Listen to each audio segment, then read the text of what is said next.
Hello dear students, we are going to learn a new topic. Our topic for discussion is the responses to abiotic factor. We already discussed about two type of responses. Now we are going to learn about third type response, that is migrate, and fourth is suspend. Therefore we are going to learn about these two type of responses. We already discussed about the regulate and conform. Now we are going to learn about this migrate and suspend. This video is going to be very important for exam point of view. Therefore watch the video till the end. Question has come from this migrate and suspend every time. Therefore this is going to very important video. Hello प्यारे बच्चों, इस video में discuss करने वाले हैं हम responses to abiotic factors में से दो हमने ऑलरेडी डिस्कस कर लिए हैं, रेगुलेट और कॉन्फर्म। इस वीडियो में डिस्कस करेंगे थर्ड, माइग्रेट और सस्पेंड को डिस्कस करने वाले हैं। ये दोनों ही बहुत ही इंपॉर्टेंट रिस्पॉन्स है, यहाँ से क्वेश्चन एग्जाम में आ चुका है, हर बार आता है, इसलिए वीडियो बहुत ही इंपॉर्टेंट होने वाला है। वीडियो को एंड तक देखना है, एग्जाम में आए हुए क्वेश्चन आपको सब समझ में आ जाएंगे। My name is Deepak Latra. I am going to explain all this in video. Now let's start the video. Our third response is migrate. हमने यहाँ पे देखा था बेटा कि कैसे ग्राफिकली इंटरनल एक्सटर्नल टेम्परेचर का ग्राफ था, जिसमें हमने देखा था कुछ तो जो मेंटेन कर पाते हैं एक्सटर्नल चेंज होता रहता है, लेकिन इंटरनल चेंज नहीं होता। तो रेगुलेटर्स जो बिल्कुल मेंटेन नहीं कर पाते हैं, कॉन्फॉर्मर्स एक्सटर्नल के साथ इंटरनल भी चेंज हो जाता है। लेकिन कुछ ऐसे हैं जो कि पार्शियल रेगुलेटर्स हैं, जो कुछ समय के लिए थोड़ा मेंटेन कर सकते हैं, रेगुलेट कर सकते हैं, बाद में कॉन्फॉर्मर बन जाएंगे, they're called as partial regulator. ये होता कब? देखो इसके लिए सिंपल सी कंडीशन है बेटा, अगर किसी ऑर्गेनिज्म के पास कंडीशन स्ट्रेसफुल हो जाए, एक्सटर्नल कंडीशन, और उसको पता है कि ये कुछ टाइम के लिए वहाँ पे रहने वाली कंडीशन इस तरह की, तो वो क्या कर सकता है ऑर्गेनिज्म? दो अल्टरनेटिव यूज़ कर सकता है अपने सर्वाइवल के लिए। एक तो क्या यूज़ करेगा बेटा? माइग्रेट, वहाँ से चला जाए, दूर चला जाए, या फिर क्या हो जाए? सस्पेंड हो जाए, वहाँ से गायब हो जाए, वो रहे वहीं पे, वहीं पर रहे, लेकिन कुछ समय के लिए वहाँ से उन कंडीशन से स्केप कर ले। तो माइग्रेट देखो क्या होता है, the organism can move away temporarily from the stressful habitat to a more hospitable area. ये ऑर्गेनिज्म क्या करेंगे? उस जगह को, उस प्लेस को, ज्योग्राफी को कुछ समय के लिए छोड़ देंगे। स्ट्रेसफुल हैबिटेट है उनके लिए उस समय पे, तो टेम्परेली लीव करते हैं। कहाँ पे चले जाएंगे? मोर हॉस्पिटेबल एरिया, जो इनके लिए कंडीशन जहाँ पे फेवरेबल होंगी, और ये वापस रिटर्न आ जाएंगे। When stressful period is over, ये क्या करेंगे? रिटर्न कर लेंगे। तो ये टेम्परेली इन्होंने यहाँ से छोड़ा था इस प्लेस को, ये वापस रिटर्न करेंगे जब स्ट्रेसफुल कंडीशन उस प्लेस की ओवर हो जाएंगी, तब ये वापस आ जाएंगे। तो हार्श विंटर अगर मान लो होती है तो वहाँ से ऑर्गेनिज्म मूव कर जाते हैं, और जब समर आती है वापस चले जाते हैं। इसमें एग्जाम्पल ये बताया कि many animals like birds during winter, mostly winter के समय पे ऐसा करते हैं, undertake long distance migrations to a more hospitable area. जो कॉमनली बर्ड्स करते हैं कि थाउजेंड्स ऑफ किलोमीटर की डिस्टेंस कवर करके जो है ऐसे एरिया में पहुंच जाते हैं जहां पे उनके लिए कंडीशंस क्या हो? मोर हॉस्पिटेबल, जहां पे वो सर्वाइव कर सकें उस समय के लिए, और फिर वापस से रिटर्न हो जाएंगे। जब कंडीशन जहां से वो आए थे वहाँ पे ही सही हो जाएंगे, तो फिर वापस वहीं पहुँच जाएंगे।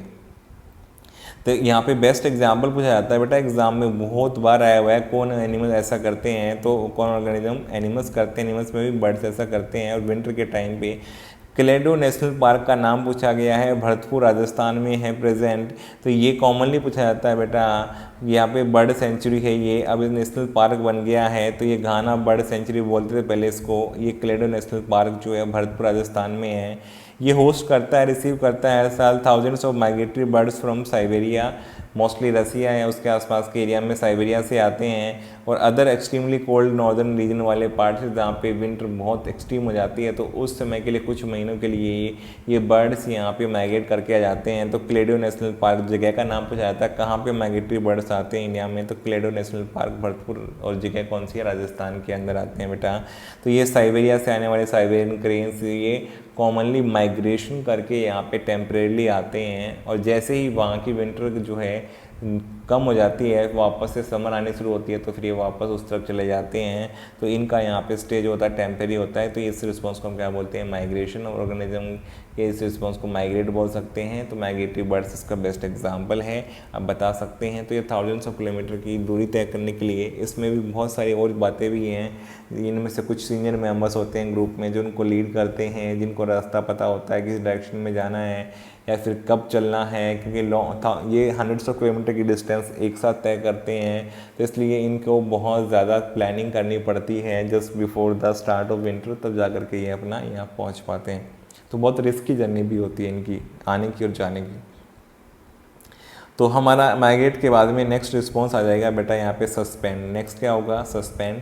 तो तो हो सकता है ऑर्गेनिज्म वहीं पे रहें लेकिन एस्केप कर दें, वहीं छिप जाएं कहीं पे, तो प्लेस नहीं छोड़ा लेकिन एस्केप कर दिया हमने। जैसे कि सस्पेंशन में क्या हुआ कि बैक्टीरिया, फंजाई और लोअर प्लांट, ये ऑलरेडी हमने पढ़ चुके हैं, जहाँ पे हमने पढ़ा था कि ये क्या करते हैं, various kind of thick walled spores बना सकते हैं अनफेवरेबल कंडीशंस के अंदर, to which help them to survive unfavourable condition में सर्वाइव करने के लिए। ये सारे स्पोर्स आपने पढ़ा भी था, प्लानोस्पोर, हिप्नोस्पोर, ऐसे बहुत टाइप के स्पोर हमने बैक्टीरिया, फंजाई में पढ़े थे। या एल्गी बना सकती है, लोअर प्लांट का मतलब बेटा एल्गी। ये अनफेवरेबल कंडीशन को क्या करने के लिए, सर्वाइव करने के लिए ये जर्मिनेट कर सकते हैं on availability of suitable environment, इनको वापस मिल जाए तो ये क्या कर सकते हैं, नए बैक्टीरिया बना सकते हैं, नए फंजाई, नए लोअर प्लांट या एल्गी बन जाएंगी इनके जर्मिनेशन होने से। तो ये जर्मिनेट कर सकते हैं जब कंडीशन कैसे हो जाएंगी, सुटेबल या फेवरेबल। अनफेवरेबल कंडीशन में इनको बचा के रखने के लिए हेल्प करते हैं ये थिक वॉल्ड स्पोर्स। तो ये किसका एग्जाम्पल है स्पोर्स, तो क्वेश्चन आ सकता है कौन सा सस्पेंशन का एग्जाम्पल है, सस्पेंड रिस्पॉन्स का एग्जाम्पल है थिक वॉल्ड स्पोर्स, और बैक्टीरिया में, फंजाई में या लोअर प्लांट्स या एल्गी के अंदर। तो हायर प्लांट्स क्या करते हैं, क्या हायर प्लांट भी ऐसा करते हैं, हाँ हायर प्लांट्स भी ऐसा करते हैं। क्या बनाते हैं हायर प्लांट, ऐसा सीड्स बनाते हैं। सीड्स लॉन्ग टाइम तक सर्वाइव कर सकते हैं बिना जर्मिनेट किए भी, और वो अनफेवरेबल कंडीशन को टॉलरेट कर सकते हैं। इसके अलावा अदर वेजिटेटिव रिप्रोडक्टिव स्ट्रक्चर्स भी, जिसके बारे में मॉर्फोलॉजी में पढ़ चुके हैं, तो वेजिटेटिव रिप्रोडक्टिव स्ट्रक्चर्स जो हैं ऐसे बनते हैं जो कि सर्वाइव करने में हेल्प कर सकते हैं। राइजोम है, कॉर्म है, वो सब एग्जाम्पल यहाँ पे आ सकते हैं। तो ये सीड्स या अदर रिप्रोडक्टिव स्ट्रक्चर क्या कर सकते हैं, मीन्स टू टाइड ओवर, निकालने के लिए periods of stress beside helping in dispersal. तो दो काम कर सकते हैं, एक तो जैसे कि सीड्स क्या हो सकते हैं, किसी दूसरी जगह पे चले जाएं और फिर उनको कंडीशन वहाँ पे फेवरेबल ना मिले तो वो क्या कर सकते हैं, कुछ समय तक वेट करेंगे जब तक कंडीशन फेवरेबल नहीं हो जाएंगी उनके सराउंडिंग की टेम्परेचर और वाटर कंडीशन, तब तक क्या कर सकते हैं वो वहाँ पे बिना जर्मिनेट किए रह सकते हैं। तो दोनों काम कर लेंगे, एक तो टाइड ओवर करेंगे स्ट्रेस वाले पीरियड को, दूसरा क्या करेंगे, डिस्पर्सल करवाने में भी रोल प्ले करेंगे structures. They do so by reducing their metabolic activity को कम कर लेते हैं and going into a state of dormancy. कैसी कंडीशन में चले आते हैं, डोर्मेंसी में चले आते हैं। डोर्मेंसी क्या है, इंटरनल फैक्टर की वजह से ग्रोथ का रुक जाना, उसको हम क्या बोलते हैं, डोर्मेंट कंडीशंस या डोर्मेंसी स्टेट बोला जाता है। तो यहाँ पे सीड्स ऐसा कर लेते हैं, मेटाबॉलिक एक्टिविटी को कम कर लेते हैं और साथ में अपनी डोर्मेंसी स्टेट में एंटर कर जाते हैं, और ये कुछ टाइम टेम्परेली इस कंडीशन में है। जैसे ही क्या करेंगे, इनको कंडीशन फेवरेबल मिलेंगी तो germinate to form new plants under favourable moisture और टेम्परेचर कंडीशन इनको मिल जाएंगी, तो फिर ये क्या करेंगे, सीड्स वापस से जर्मिनेट करके नया प्लांट बना लेंगे अंडर फेवरेबल टेम्परेचर और इनको मॉइस्चर कंडीशन दे दी जाए, तो ये उस समय ग्रो करना या जर्मिनेट करना शुरू कर देंगे वापस से। तो इन्होंने भी क्या किया, दो काम किए, एक तो क्या किया, उस कंडीशन को, उस टाइम को एस्केप कर दिया, पास करवाने में हेल्प किया। दूसरा क्या किया, जब इन्होंने यहाँ पे डिस्पर्सल जो करवाया उसके वजह से अलग अलग जगह पे फैल भी पाए और जर्मिनेट कर लिया जब कंडीशंस फेवरेबल हो गई। तो हायर प्लांट में भी इस तरह के सस्पेंशन वाले स्ट्रक्चर देखे जाते हैं। इसके बाद में आते हैं एनिमल्स की बारी। क्या एनिमल्स भी ऐसा करते हैं, एनिमल्स जो माइग्रेट कर सकते हो माइग्रेट करेंगे, जो नहीं कर सकते हैं, जो माइग्रेट नहीं कर सकते वो वहीं पे रह के स्केप करेंगे। तो if unable to migrate then क्या करेंगे, might avoid stress by escaping in time. अगर स्ट्रेसफुल कंडीशन होगी उसको ये स्केप करके समय के अकॉर्डिंग, जैसे कि आपने देखा होगा कि कुछ एनिमल्स हैं जो विंटर में दिखाई नहीं देते, कुछ है कि समर में नहीं दिखाई देते, विंटर वाले विंटर में सोते रहते हैं, गायब हो जाते हैं, स्केप हो जाते हैं, जैसे कि हिबरनेशन बोलते हैं इसको हम। तो familiar case of bears going into hibernation during winter, winter में छुपे रहते हैं और छुप के क्या करते हैं, सोते रहते हैं। तो विंटर स्लीप हो जाता है हिबरनेशन को। तो ये हिबरनेशन में चले जाएंगे जब एक्सट्रीम विंटर आएगी, उनको पता है कोई खाने कुछ मिलेगा नहीं, तो ये उसके चक्कर में अपनी एनर्जी को लॉस कर देंगे। इससे बेटर कि एनर्जी को बचा बचा के थोड़ा थोड़ा बचा के ये सर्वाइव कर लें। जब कंडीशन फेवरेबल आएगी तभी ये बाहर आकर के अपना खाना खाएंगे और स्टोर करके रख लेंगे फिर आने वाले समय के अनफेवरेबल कंडीशन के लिए। तो उसको क्या बोलते हैं, हिबरनेशन। विंटर में सोते रहते हैं। एस्टिवेशन क्या होता है, समर स्लीप, समर में सोते रहते हैं। Fish go into aestivation.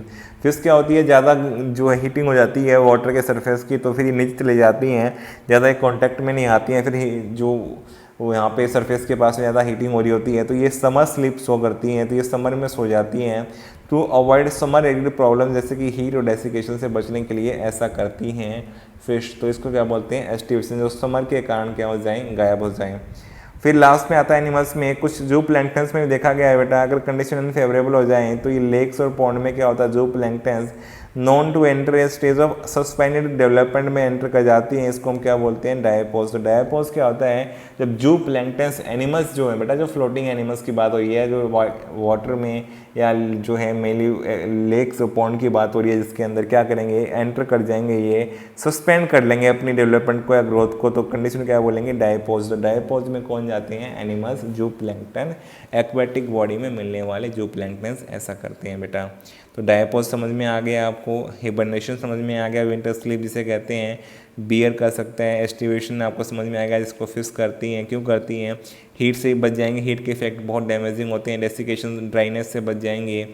उसके अलावा फिर यहाँ पे बेटा, यहाँ पे जो है प्लांट, हायर प्लांट में भी ऐसा करते हैं, सीड बनाते हैं, अदर वेजिटेबल स्ट्रक्चर बनाते हैं, जो कि इनको टाइड ओवर करने में और जो है डिस्पर्सल करने में रोल प्ले करते हैं। बैक्टीरिया, फंजाई लोअर प्लांट में थिक वॉल्ड स्पोर बनते हैं सस्पेंड करने के लिए। तो आपने अलग अलग टाइप के रिस्पॉन्स देख लिए हैं, साथ में माइग्रेशन देख लिया कि माइग्रेशन में कैसे होता है।